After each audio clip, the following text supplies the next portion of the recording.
അസ്സലാമു അലൈക്കും വറഹ്മത്തുള്ളാഹി തആല വബറകാതുഹു. അല്ലാഹുമ്മ സ്വല്ലി അലാ സയ്യിദിനാ മുഹമ്മദിനിൽ ഫാത്തിഹി ലിമാ ഉഗ്ലിഖ് വൽ ഖാതിമി ലിമാ സബഖ് നാസിറിൽ ഹഖ് ബിൽ ഹഖ് വൽ ഹാദി ഇലാ സിറാത്തിക്കൽ മുസ്തഖീം വഅലാ ആലിഹി ഹഖ ഖദ്രിഹി വമിഖ്ദാരിഹിൽ അദീം. എന്തെല്ലാവരും വർത്താനം? റാഹത്തല്ലേ? സുഖം തന്നെയല്ലേ? അൽഹംദുലില്ലാഹ്. അല്ലാഹു സുബ്ഹാനഹു വ തആല നമ്മൾ ചെയ്യുന്ന എല്ലാ സൽക്കർമ്മങ്ങളും അവൻ്റെ കൃപ കൊണ്ട് സ്വീകരിക്കട്ടെ. ദുനിയാവിലും ആഖിറത്തിലും വിജയിക്കുന്ന സത്യവിശ്വാസികളിൽ, മുഅ്മിനീങ്ങളിൽ പടച്ച റബ്ബ് നമ്മളെ ഖബൂലാക്കട്ടെ, നമ്മളെ ചേർത്തി തരട്ടെ. ആമീൻ.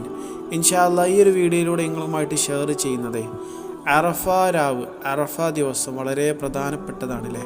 നമ്മളെ സംബന്ധിച്ചിട്ട് നമുക്ക് അറഫ ദിവസം എന്നുള്ളത് ബുധനാഴ്ച ദിവസമാണ്. ഇൻഷാ അല്ലാഹ് ഇന്ന് നമ്മുടെ ഹാജിമാരുടെ അറഫ ദിവസമാണല്ലേ. എന്താണെങ്കിലും നമ്മുടേതാണെങ്കിലും ഹാജിമാരുടേതാണെങ്കിലും ദിവസം ഒന്നാണ്, അതിനുള്ള ശ്രേഷ്ഠതകളും ഒന്നാണ്. പടച്ച റബ്ബിൻ്റെ മുമ്പിൽ കൈ ഉയർത്തി ദുആ ചെയ്താൽ ഉറപ്പായിട്ടും ഉത്തരം കിട്ടുന്ന ഒരു പ്രധാന രാവാണ് അറഫ രാവ്, അറഫ ദിവസം എന്നുള്ളത് നമുക്കെല്ലാവർക്കും അറിയാം.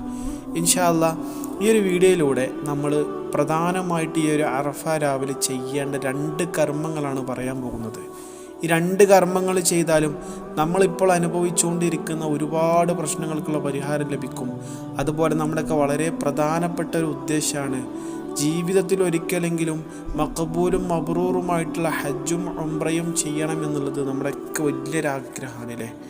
ഇൻഷാ അല്ലാഹ് അടുത്ത വർഷം അല്ലെങ്കിൽ നമ്മുടെ മരിക്കണീൻ്റെ ഉള്ളിൽ ഈ പറയാൻ പോകുന്ന അമല് ചെയ്ത് ദുആ ചെയ്താൽ പടച്ച റബ്ബ് ഹജ്ജും ഉംറയും ചെയ്യാനുള്ള മഹാഭാഗ്യം ആ മഹാഭാഗ്യവാന്മാരിൽ മഹാനായ ഖലീലുല്ലാഹി ഇബ്രാഹിം നബി അലൈഹി ഇസ്ലാമിൻ്റെ ആ ഒരു വിളിയാളം കേട്ട് ഹജ്ജിന് പോകുന്നവരിൽ പടച്ച റബ്ബ് നമ്മളെ ഉൾപ്പെടുത്തും. അപ്പോൾ ഇൻഷാ അല്ലാഹ് ആ ഒരു അമലൊക്കെ ഈ ഒരു വീഡിയോയിൽ പറയുന്നുണ്ട്. നിങ്ങൾ വീഡിയോ പൂർണ്ണമായിട്ട് കാണുക. ഇൻഷാ അല്ലാഹ് കൂടുതൽ നീട്ടി വലിച്ച് പറയുന്നൊന്നുമില്ല, വേഗം നമുക്ക് വിഷയത്തിൽ കിടക്കാം. നമുക്കെല്ലാവർക്കും അറിയാം നമ്മളൊക്കെ ഒരുപാട് ദോഷങ്ങൾ ചെയ്തവരാണല്ലേ. അറഫ രാവ്, അറഫ ദിവസം എന്നുള്ളത് വളരെയധികം നമ്മുടെ ദുആക്ക് ഖബൂലിയത്ത് ലഭിക്കാൻ, അതിന് കൂടുതൽ അക്സെപ്റ്റൻസ്, സ്വീകാര്യത ലഭിക്കാൻ പ്രധാനമായിട്ടും പടച്ച റബ്ബ് ഒരുക്കിയ ഒരു ദിനമാണ് അറഫ ദിവസം എന്നുള്ളത്. അതുകൊണ്ട് നമുക്ക് കഴിയുന്ന ഇസ്തിഗ്ഫാറുകൾ ചൊല്ലി പടച്ച റബ്ബിൻ്റെ മുമ്പിൽ നമ്മുടെ പാപക്കറകൾ നമ്മൾ കഴുകുക. പടച്ച റബ്ബിൻ്റെ മുമ്പിൽ നമ്മൾ പറയുക, പടച്ചോനെ ഒരുപാട് പാപങ്ങൾ ചെയ്തിട്ടുണ്ട്, ഒരുപാട് ഖതീആത്തുകൾ, ഒരുപാട് സയ്യിആത്തുകൾ, ഒരുപാട് മഅസിയാത്തുകൾ പടച്ച റബ്ബേ പേറി നടക്കുന്ന ഒരു പാവം, ഒരു മഖ്ലൂക്കാണ്, ഒരു സൃഷ്ടിയാണ് ഞാൻ. പടച്ചോനെ ജിന്നൊന്ന് നന്നാക്കി എൻ്റെ റിയലായിട്ടുള്ള അബ്ദാക്കിയിട്ട് എൻ്റെ യഥാർത്ഥ അടിമയാക്കിയിട്ട് ജിന്നെ മാറ്റണേ റബ്ബേ എന്ന് മനസ്സറിഞ്ഞ് ദുആ ചെയ്യുക. ഇസ്തിഗ്ഫാർ എന്നുള്ളത് നമ്മുടെ പാപങ്ങൾ പൊറുക്കാൻ മാത്രമല്ല, സാമ്പത്തികമായിട്ടുള്ള വിശാലത ലഭിക്കാൻ, അതുപോലെ തന്നെ നമ്മുടെ കാര്യങ്ങളിലെ തടസ്സങ്ങൾ അകലാൻ, കാര്യങ്ങൾ എളുപ്പമാകാൻ, സാമ്പത്തികമായിട്ടുള്ള ഉയർച്ച ലഭിക്കാൻ, കടങ്ങൾ വീടാൻ, ജോലി ലഭിക്കാൻ, ഇങ്ങനെ ഒരുപാട് കാര്യങ്ങൾക്ക് പറ്റുന്നൊരു സാധനമാണ് ഇസ്തിഗ്ഫാർ. മനസ്സിലായില്ലേ? അപ്പം നമ്മൾ മനസ്സറിഞ്ഞ് ചൊല്ലിയാൽ ഇങ്ങനെയും ഫലങ്ങൾ അതിൻ്റെ താബിയായിട്ട്, അതിൻ്റെ ഫോളോയിങ് ആയിട്ട് നമുക്ക് കിട്ടും ഇൻഷാ അല്ലാഹ്.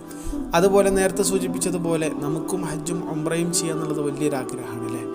അതിനൊക്കെ ആ ഒരു ദുആക്ക് പടച്ച റബ്ബ് പെട്ടെന്ന് ഇജാബത്ത് നൽകാൻ നമ്മളെ സഹായിക്കുന്ന ഒരു അമലുണ്ട്. ഏതറിയോ? യാ ലത്തീഫു എന്നുള്ള ഇസ്മ എല്ലാവർക്കും അറിയാം. യാ ലത്തീഫു, യാ ലത്തീഫു സ്ക്രീനിൽ കാണാൻ സാധിക്കും. ഈ ഒരു ഇസ്മ 129 പ്രാവശ്യം ഈ പുണ്യ രാവിലെ, ഈ പുണ്യ പകലുകളിൽ നമ്മൾ മനസ്സറിഞ്ഞ് എത്ര തവണ ചൊല്ലാൻ പറ്റുമോ അത്രയും തവണകളായിട്ട് 129 ചൊല്ലേണ്ടത്. 129 ചൊല്ലുക, അതിനുശേഷം മനസ്സറിഞ്ഞ് ദുആ ചെയ്യുക. പിന്നെ ഒഴിവുണ്ടെങ്കിൽ നമ്മൾ പിന്നെയും 129 ചൊല്ലുക, മനസ്സറിഞ്ഞ് ദുആ ചെയ്യുക. ഇങ്ങനെ നമ്മൾ നല്ല മനസാന്നിധ്യത്തോടു കൂടെ, ഹുളൂറുൽ ഖൽബോടുകൂടെ ചെയ്താൽ ഇൻഷാ അല്ലാഹ് പടച്ച റബ്ബ് നമ്മുടെ ദുആ കേൾക്കും, അതിനുള്ള ഉത്തരം തരും. ഇൻഷാ അല്ലാഹ് നമ്മളുടെ ആഗ്രഹം പോലെ ഹജ്ജും ഉംറയും ജീവിതത്തിൽ ഒരിക്കലെങ്കിലും ചെയ്യാനുള്ള മഹാഭാഗ്യം പടച്ച റബ്ബ് തരും ഇൻഷാ അല്ലാഹ്. എന്താണെങ്കിലും നിങ്ങൾക്ക് ഈ പറഞ്ഞ കാര്യങ്ങൾ മനസ്സിലായെന്ന് വിശ്വസിക്കുകയാണ്. ഇസ്തിഗ്ഫാർ, അതുപോലെ യാ ലത്തീഫു എന്ന ഇസ്മു ഇൻഷാ അല്ലാഹ്. എന്താണെങ്കിലും ഈ നന്മ മറ്റുള്ളവരിലേക്ക് ഷെയർ ചെയ്യുക. ഇതുപോലെയുള്ള വ്യത്യസ്ത വീഡിയോകളായിട്ട് ഇനിയും കാണാം. അസ്സലാമു അലൈക്കും വറഹ്മത്തുള്ളാഹി.